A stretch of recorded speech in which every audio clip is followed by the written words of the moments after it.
Hello students, welcome to MOS classes.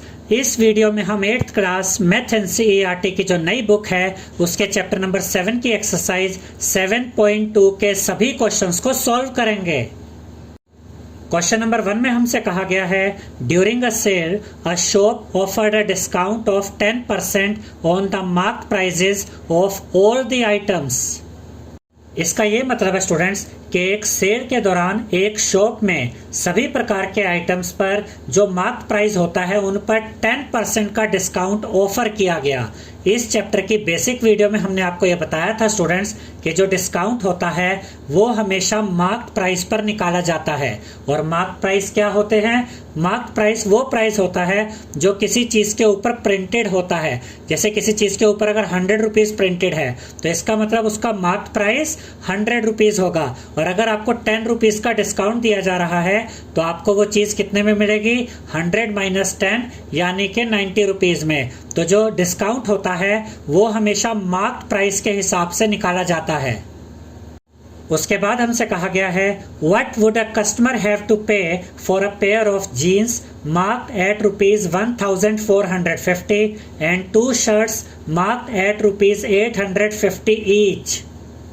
इसका ये मतलब है स्टूडेंट्स कि अगर कोई व्यक्ति अ पेयर ऑफ जीन्स खरीदता है यानी कि 2 जीन्स खरीदता है और उन दोनों जीन्स का जो एक साथ मार्क प्राइस है वो हमें दिया गया है ₹1450, यानी कि जो 2 जीन्स हैं उनका एक साथ मार्क प्राइस इतना है। एंड 2 शर्ट्स यानी वो 2 शर्ट्स भी खरीदता है और उन दोनों शर्ट्स का जो मार्क प्राइस है वो ₹850 ईच है। यानी कि अगर एक शर्ट का मार्क प्राइस 850 रुपीज है तो 2 शर्ट्स का कैसे पता चलेगा? 850 को 2 से मल्टीप्लाई कर देंगे यानी कि 1700 रुपीज उन 2 शर्ट्स का मार्क प्राइस होगा। तो 2 जीन्स का मार्क प्राइस एक साथ दिया हुआ है 1450 और जो 2 शर्ट्स है उनका प्राइस 850 ईच है। तो अगर कोई व्यक्ति ये खरीदता है, 2 जीन्स खरीदता है, पेयर ऑफ जीन्स मतलब 2 जीन्स, और अगर वो 2 शर्ट्स भी खरीदता है जिनके मार्क प्राइस अब हमें पता है तो उसे कितना पे करना पड़ेगा ये हमें बताना है। अब ये भी याद रखिएगा स्टूडेंट्स कि जो मार्क प्राइस है इन मार्क प्राइजेस पर उस व्यक्ति को डिस्काउंट भी मिलेगा। अब देखिए, mark price of a pair of jeans is equal to 1450, यानी कि पेयर ऑफ जीन्स का 2 जीन्स का जो मार्क प्राइस है वो है ₹1450। उसके बाद हम लिखेंगे mark price of 2 shirts 850 into 2 जो होता है 1700, यानी कि एक शर्ट का मार्क प्राइस अगर 850 है तो 2 शर्ट्स का मार्क प्राइस कितना होगा? 1700। उसके बाद हम लिखेंगे total mark price is equal to, और इन दोनों को ऐड कर देंगे तो आपको मिलेगा ₹3150, यानी इन दोनों का मिला के जो मार्क प्राइस है वो 3150 है। अब क्वेश्चन में हमसे ये कहा गया है कि जो डिस्काउंट है वो 10% है और जो डिस्काउंट होता है वो हमेशा मार्क प्राइस पर निकलता है। तो यहाँ पर अब हम पता करेंगे कि एग्जैक्टली कितना डिस्काउंट मिल रहा है। तो यहाँ पर हम लिखेंगे discount is equal to 10% of MP। देखिए 10% ऑफ MP, मार्क प्राइस का 10% कैसे निकालेंगे? 10/100 मल्टीप्लाई बाय मार्क प्राइस कर देंगे। अब देखिए 10/100 मल्टीप्लाई बाय ये टोटल सारा मिला के जो वो व्यक्ति परचेज कर रहा है उसका मार्क प्राइस है 3150। तो यहाँ पर लिखेंगे 3150। अब हम इस पर मिलने वाले डिस्काउंट को फाइंड करते हैं। देखिए 1 0 से 1 0 कट जाएगी, इस 0 से ये 0 कट जाएगी, नीचे तो सब कट गया, कुछ नहीं बचा। यहाँ क्या बचा? 315। तो यहाँ पर हमें पता चल गया है कि डिस्काउंट कितना मिला। डिस्काउंट मिला ₹315। अब अगर मार्क प्राइस इतना है और डिस्काउंट इतना मिल रहा है तो इनका जो डिफरेंस आएगा उससे हमें यह पता चल जाएगा कि उस व्यक्ति को कितने पैसे देने होंगे। तो यहाँ पर हम लिखेंगे the customer has to pay is equal to MP minus discount, यानी मार्क प्राइस में से अगर हम माइनस कर देते हैं डिस्काउंट को तो हमें यह पता चल जाएगा कि कस्टमर को कितने पैसे देने होंगे। तो यहाँ पर हम लिखेंगे मार्क प्राइस 3150 माइनस करेंगे डिस्काउंट यानी कि ₹315। और जब आप 3150 में से माइनस करेंगे 315 को तो आपको मिलेगा 2835, यानी कि उस व्यक्ति को कितने पैसे देने होंगे? ₹2835। इसके बाद क्वेश्चन नंबर 2 में हमसे कहा गया है the price of a TV is ₹13,000, यानी कि एक टीवी का प्राइस है ₹13,000। The sales tax charge on it is at the rate of 12%, और इस टीवी का जो प्राइस है उसके ऊपर 12% सेल्स टैक्स भी लगता है। Find the amount that Vinod will have to pay if he buys it. अगर विनोद इस टीवी को खरीदता है तो विनोद को कितने पैसे देने होंगे, ये हमें बताना है। इस चैप्टर की बेसिक वीडियो में हमने आपको ये समझाया था स्टूडेंट्स कि जो प्राइस होता है, अगर आप प्राइस में टैक्स को ऐड कर देते हैं तो आपको ये पता चल जाता है कि आपको कितने पैसे देने होंगे। तो यही मेथड हम इस क्वेश्चन को सॉल्व करने के लिए यूज करेंगे। पहले तो हम टैक्स पता करेंगे, सेल्स टैक्स कितना है, और जितना भी सेल्स टैक्स आएगा उसको हम ऐड कर देंगे ₹13,000 में, तो हमें ये पता चल जाएगा कि विनोद को इस टीवी को खरीदने के लिए कितने पैसे देने होंगे। तो यहाँ पर हम लिखेंगे price of TV is equal to ₹13,000, यानी टीवी का प्राइस है ₹13,000। अब जो सेल्स टैक्स होता है वो हमेशा इस प्राइस पर ही लगता है, तो यहाँ पर अब हम पता करेंगे कि सेल्स टैक्स रुपीज में कितना है। तो यहाँ हम लिखेंगे sales tax is equal to 12% of 13,000, यानी हम 13,000 का 12% फाइंड करेंगे। तो 13,000 का 12% कैसे फाइंड करेंगे, तो 12% की जगह यहाँ लिखेंगे 12/100, मल्टीप्लाई कर देंगे 13,000 से। अब देखिए ये 2 जीरो से ये 2 जीरो कट जाएंगी, यहाँ क्या बचा 130 मल्टीप्लाई बाय 12, इन दोनों को मल्टीप्लाई करेंगे तो आपको मिलेगा 1560, यानी कि जो सेल्स टैक्स लगेगा इस टीवी के ऊपर वो है ₹1560। अब विनोद को कितने पैसे देने पड़ेंगे वो देखते हैं। The amount Vinod will have to pay, यानी कि विनोद को जो पैसे देने पड़ेंगे वो इक्वल होंगे प्राइस यानी कि 13,000 और उसमें ऐड कर देंगे ये सेल्स टैक्स 1560। इन दोनों को ऐड करेंगे तो आपको मिलेगा ₹14,560, यानी कि टैक्स मिलाने के बाद विनोद को इस टीवी को खरीदने के लिए ₹14,560 देने होंगे। इसके बाद क्वेश्चन नंबर 3 में हमसे कहा गया है Arun bought a pair of skates at a sale where the discount given was 20%, यानी कि अरुण ने एक पेयर ऑफ स्केट खरीदा है, स्केट खरीदे जिनके ऊपर उसको कितना डिस्काउंट मिला, 20% डिस्काउंट मिला। If the amount he page is ₹1,600 find the marked price, और अगर अरुण ने ये स्केट्स खरीदने के लिए ₹1,600 पे किए हैं तो बताइए कि इन स्केट्स का मार्क्ड प्राइस कितना था। अब ऑब्वियस सी बात है स्टूडेंट्स कि डिस्काउंट मिला, उसके बाद अरुण ने ये स्केट्स खरीदे तो जो मार्क्ड प्राइस होगा वो तो 1600 से ज्यादा ही रहा होगा। डिस्काउंट मिलने के बाद उसने इतने पैसे पे किए, तो अब जो मार्क्ड प्राइस हम फाइंड करेंगे वो इस सेलिंग प्राइस से यानी 1600 से ऊपर ही आएगा। तो हमें ये मार्क्ड प्राइस पता करना है स्केट्स का। तो यहाँ पर हम लिखेंगे selling price SP of skates is equal to ₹1,600, यानी कि ये जो स्केट्स है कितने में बेचे गए 1,600 में।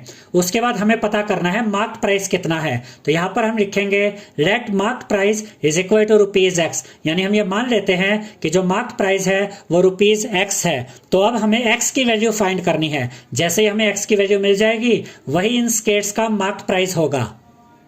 अब याद रखिएगा स्टूडेंट्स कि जो डिस्काउंट होता है वो हमेशा मार्क प्राइस पर निकलता है। डिस्काउंट कितना मिला है 20%, तो अब हम डिस्काउंट पता करेंगे कि रुपीस के हिसाब से डिस्काउंट कितना मिला है। तो यहां हम लिखेंगे discount is equal to 20% of X, यानी कि हम इस मार्क्ड प्राइस का X का 20% फाइंड करेंगे तो हमें ये पता चल जाएगा कि डिस्काउंट मिला कितना है। तो 20% ऑफ X कैसे फाइंड करेंगे, 20/100 मल्टीप्लाई बाय X। अब देखिए ये 0 से ये 0 कट जाएगी, 2 और 10 को भी सॉल्व किया जा सकता है क्योंकि ये दोनों नंबर्स 2 की टेबल में आते हैं। तो हम इन दोनों नंबर्स को 2 से काटेंगे। देखिए 2 1 जा 2 और यहाँ देखिए 2 5 जा 10, तो क्या बचा 1/5 और x को 1 के साथ मल्टीप्लाई करेंगे तो ऊपर x आएगा, अपॉन में 5 आएगा, यानी कि जो डिस्काउंट मिला वो है ₹X/5। अब याद रखिएगा स्टूडेंट्स कि अगर आप मार्क प्राइस में से माइनस कर देते हैं डिस्काउंट को तो आपको सेलिंग प्राइस मिल जाता है। मान लीजिए आप कोई चीज खरीदने गए, उस चीज का मार्क प्राइस था 100 रुपीज और आपको 20 रुपीज का डिस्काउंट मिल गया, तो सेलिंग प्राइस कितना हुआ? आपको वो चीज कितने में बेची गई? 100 यानी कि मार्क प्राइस माइनस डिस्काउंट यानी कि 20, 100 माइनस 20 यानी कि 80। तो सेलिंग प्राइस कैसे निकलता है? मार्क प्राइस माइनस डिस्काउंट करते हैं तो आपको सेलिंग प्राइस मिल जाता है। मार्क प्राइस क्या है यहाँ पर? Rupees X. तो मार्क प्राइस की जगह आप क्या लिखेंगे? एक्स, माइनस का साइन आएगा। डिस्काउंट कितना है? एक्स अपॉन 5, वो यहाँ पर लिखेंगे। Is equal to selling price कितना है? ये चीज कितने में बेची गई? 1600 रुपए में, तो यहाँ पर आप लिखेंगे 1600। मार्क प्राइस में से माइनस किया डिस्काउंट को तो आपको मिल गया सेलिंग प्राइस। अब यहाँ पर आप एलसीएम लेंगे 5 और 1 का, x के नीचे कुछ नहीं है मतलब यहाँ पर 1 है। 5 और 1 का एलसीएम 5 आ जाएगा। इस एलसीएम 5 को डिवाइड करेंगे इस डिनोमिनेटर 1 से, 5 को 1 से डिवाइड करेंगे मिलेगा 5, उस 5 को मल्टीप्लाई करेंगे ऊपर वाले x से तो आपको मिलेगा 5x, माइनस का साइन आएगा। 5 को डिवाइड करेंगे इस 5 से तो आपको मिलेगा 1, उस 1 को ऊपर वाले x से मल्टीप्लाई करेंगे तो आपको मिलेगा x, तो यहाँ पर आप लिखेंगे x और यहाँ पर इज इक्वल टू और 1600 आ जाएगा। अब देखिए स्टूडेंट्स, 5x में से माइनस करेंगे 1x को तो आपको मिलेगा 4x, अपोन में 5 आएगा, इज इक्वल टू 1600 आ जाएगा। अब हमें तो x की वैल्यू फाइंड करनी है, x यहीं पे रहेगा, इज इक्वल टू का साइन आएगा, 1600 आएगा। अब ये जो 4 अपॉन 5 है ये जब इस साइड आएगा तो इसका रेसिप्रोकल हो जाएगा, 5 अपॉन में है, इधर ये न्यूमरेटर में आ जाएगा, ऊपर आ जाएगा और 1600 के साथ मल्टीप्लाई में आएगा, तो यहाँ हम लिखेंगे 1600 मल्टीप्लाई बाय 5। ये 4 यहाँ न्यूमरेटर में है तो यहाँ पे आके ये डिनोमिनेटर में आ जाएगा। अब देखिए 1600 और 4 को आपस में सोल्व किया जा सकता है क्योंकि ये दोनों नंबर्स 2 की टेबल में भी आते हैं और 4 की टेबल में भी आते हैं, तो आप इन दोनों नंबर्स को 2 से भी काट सकते हैं और 4 से भी काट सकते हैं। हम इन दोनों नंबर्स को 4 से काटेंगे। देखिए 4 1 जा 4 और यहाँ पर देखिए 4 4 जा 16, 2 0 बची, ये 2 0 यहाँ पर आ जाएंगी। अब 400 को मल्टीप्लाई कीजिए 5 से तो आपको मिलेगा 2000, तो x की वैल्यू हमें मिल गई है ₹2000 और x हमने किसको रेट किया था? x हमने मार्क प्राइस को रेट किया था, तो हम कह सकते हैं कि मार्क प्राइस हमें मिल गया है ₹2000, यानी कि ये जो स्केट्स अरुण ने खरीदे थे 1600 रुपीज में, इसका जो मार्क प्राइस था वो ₹2000 था। इसके बाद क्वेश्चन नंबर 4 में हमसे कहा गया है I purchased a hair dryer for ₹5400 including 8% VAT, यानी कि आपने एक हेयर ड्रायर खरीदा और आपने कितने में खरीदा ये हेयर ड्रायर? ₹5400 में, और ये जो पैसे आपने दिए, ये जो अमाउंट है इसके अंदर 8% वैट भी लगा हुआ था। वैट यानी कि वैल्यू एडेड टैक्स, इसके अंदर 8% ये टैक्स भी इंक्लूडेड है, लगा हुआ है। Find the price before VAT was added, यानी कि वैट लगने से पहले, ये टैक्स लगने से पहले इस हेयर ड्रायर का प्राइस कितना था वो हमें पता करना है। तो एक चीज तो क्लियर है स्टूडेंट्स कि इस चीज का जो प्राइस होगा वैट लगने से पहले यानी कि टैक्स लगने से पहले वो इससे तो कम ही रहा होगा। उस प्राइस में 8% वैट जब ऐड किया गया होगा तब वो प्राइस इतना बन गया है, यानी कि जो आंसर हमें मिलेगा वो 5400 से तो कम ही रहेगा। और इस चैप्टर की बेसिक वीडियो में हमने बिल्कुल इसी तरह का एग्जाम्पल आपको एक करवाया था। अब उसी मेथड को यूज करके हम इस क्वेश्चन को सॉल्व करेंगे। तो यहाँ पर हम लिखेंगे SP यानी selling price of hair dryer is equal to ₹5400। अब क्योंकि ये हेयर ड्रायर 5400 में बेचा गया तो इसका SP है ₹5400। अब उसके बाद let price before VAT was ₹X, यानी कि इस वैल्यू एडिड टैक्स के लगने से पहले इस हेयर ड्रायर का क्या प्राइस था वो हमने लेट कर लिया कि वो ₹X था। अब हमें x की वैल्यू फाइंड करनी है। जैसे हमें x की वैल्यू मिलेगी वही इस चीज का प्राइस होगा टैक्स लगने से पहले वाला।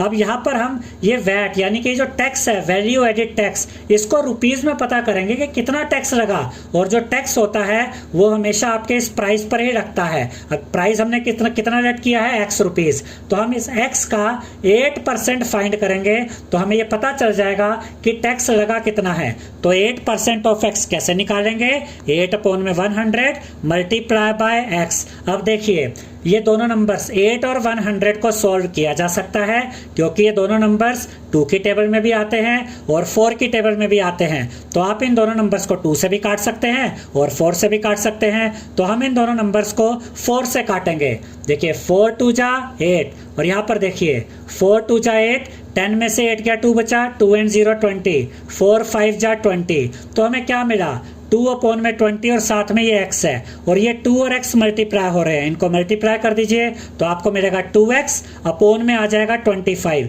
यानी ये रुपीज में हमें पता चल गया कि जो वैट है, जो टैक्स है वो कितना है। अब ध्यान से समझिए स्टूडेंट्स कि आप कोई चीज़ लेने गए, उसका जो ओरिजिनल प्राइस था वो था 100 रुपीज़, लेकिन आपको शॉपकीपर कहता है कि इस पर 20 रुपीज़ टैक्स लगेगा। तो अगर आप 100 में ये टैक्स यानी कि 20 ऐड कर देते हैं तो आपको सेलिंग प्राइस पता चल जाता है 120। वही चीज़ हम यहाँ पे करेंगे। प्राइस में हम ये वैल्यू एडिड टैक्स ऐड कर देंगे तो हमें सेलिंग प्राइस इसका मिल जाएगा। यानी इन दोनों को ऐड करके सेलिंग प्राइस आता है। तो यहाँ प्राइस की जगह x लिखेंगे, प्राइस हमने x रेट किया था, प्लस करेंगे वैट कितना आया था यानी वैल्यू एडिड टैक्स कितना आया था 2x/25, ये यहाँ पर ऐड करेंगे। इन दोनों का सम किसके इक्वल होगा, SP सेलिंग प्राइस। और सेलिंग प्राइस कितना है, ये चीज कितने में बेची गई 5400 में, तो सेलिंग प्राइस की जगह 5400 लिख देंगे। अब यहाँ पर हम एलसीएम लेंगे 25 और 1 का, क्योंकि x के नीचे कुछ नहीं है मतलब 1 है। 25 और 1 का एलसीएम 25 आएगा। इस एलसीएम 25 को डिवाइड करेंगे इस डिनोमिनेटर 1 से। 25 को 1 से डिवाइड किया 25 मिलेगा। उस 25 को ऊपर वाले x से मल्टीप्लाई करेंगे तो आपको मिलेगा 25x, प्लस का साइन आएगा। 25 को डिवाइड करेंगे 25 से तो आपको मिलेगा 1। उस 1 को मल्टीप्लाई करेंगे ऊपर वाले 2x से तो आपको मिलेगा 2x इज इक्वल टू 5400। यहाँ पर एज इट इज आ जाएगा। अब आप 25x और 2x को ऐड करेंगे तो आपको मिलेगा 27x अपॉन में 25 है तो अपॉन में 25 आ जाएगा इज इक्वल टू 5400 यहाँ पे रहेगा। अब हमें तो x की वैल्यू फाइंड करनी है तो x यहीं पे रहेगा इज इक्वल टू 5400 भी अपनी जगह पे रहेगा। 25 यहाँ पर अपॉन में है तो यहाँ ऊपर आके ये 5400 के साथ मल्टीप्लाई हो जाएगा। 27 यहाँ पर न्यूमरेटर में है तो ये यहाँ आके डिनोमिनेटर में आ जाएगा। अब देखिए स्टूडेंट्स 5400 और 27 को आपस में सोल्व किया जा सकता है क्योंकि दोनों नंबर्स 3 की टेबल में भी आते हैं, 9 की टेबल में भी आते हैं और 27 की टेबल में भी आते हैं। तो आप इन दोनों नंबर्स को 3 से भी काट सकते हैं, 9 से भी काट सकते हैं और 27 से भी काट सकते हैं। हम इन दोनों नंबर्स को 27 से काटेंगे। देखिए 27 1 जा 27 और 27 2 जा 54, बचे ये 2 0, ये 2 0 यहाँ पर आ जाएंगे। अब 200 को मल्टीप्लाई करेंगे 25 से तो आपको मिलेगा 5000।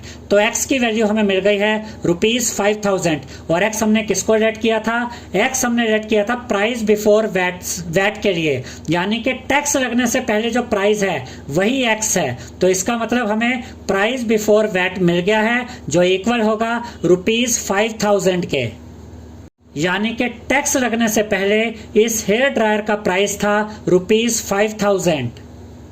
इसके बाद क्वेश्चन नंबर 5 में हमसे कहा गया है an article was purchased for ₹1239 including GST of 18%। अब ये क्वेश्चन बिल्कुल पिछले क्वेश्चन जैसा है, जैसे हमने 4th क्वेश्चन को सोल्व किया था बिल्कुल वैसे ही हम इस क्वेश्चन को भी सोल्व करेंगे। बस इतना सा फर्क है कि पिछले क्वेश्चन में वैट था, वैल्यू एडिड टैक्स था, यहाँ जीएसटी है। ठीक है, तो यहाँ पर जो एक चीज है वो बेची गई है ₹1239 में और इसके अंदर 18% जीएसटी ऑलरेडी इंक्लूडेड है, यानी कि जो टैक्स है वो इसके अंदर जुड़ा हुआ है। Find the price of the article before GST was added, यानी कि हमें यह बताना है कि जीएसटी लगने से पहले इस आर्टिकल का, इस चीज का प्राइस क्या था। तो यहाँ पर हम लिखेंगे SP यानी कि selling price of the article is equal to ₹1239। उसके बाद हम लिखेंगे rate price before GST is equal to ₹X, यानी GST से पहले इस चीज का प्राइस था ₹X, ये हमने रेट कर लिया है। अब हमें X की वैल्यू फाइंड करनी है। अब हम पता करेंगे कि GST अमाउंट में कितना है, रुपीज में कितना है। तो GST किस पर लगता है, वो इसी प्राइस पर लगा होगा। तो GST कैसे निकालेंगे, GST is equal to 18% of X, यानी इस प्राइस का X का 18% अब हम फाइंड करेंगे क्योंकि GST 18% है। 18% कैसे निकालेंगे X का, 18 अपॉन में 100 मल्टीप्लाई बाय X। अब देखिए स्टूडेंट्स, इन दोनों नंबर्स को आपस में सोल्व किया जा सकता है। ये दोनों नंबर्स 2 की टेबल में आते हैं, तो हम इन दोनों नंबर्स को 2 से काटेंगे। देखिए 2 9 जा 18 और यहाँ देखिए 2 5 जा 10, ये 0 बचा, ये 0 यहाँ पर आ जाएगा। 9 को X के साथ मल्टीप्लाई करेंगे तो आपको मिलेगा 9X, अपॉन में 50 है, अपॉन में 50 आ जाएगा। तो GST कितना है, ₹9X अपॉन में 50।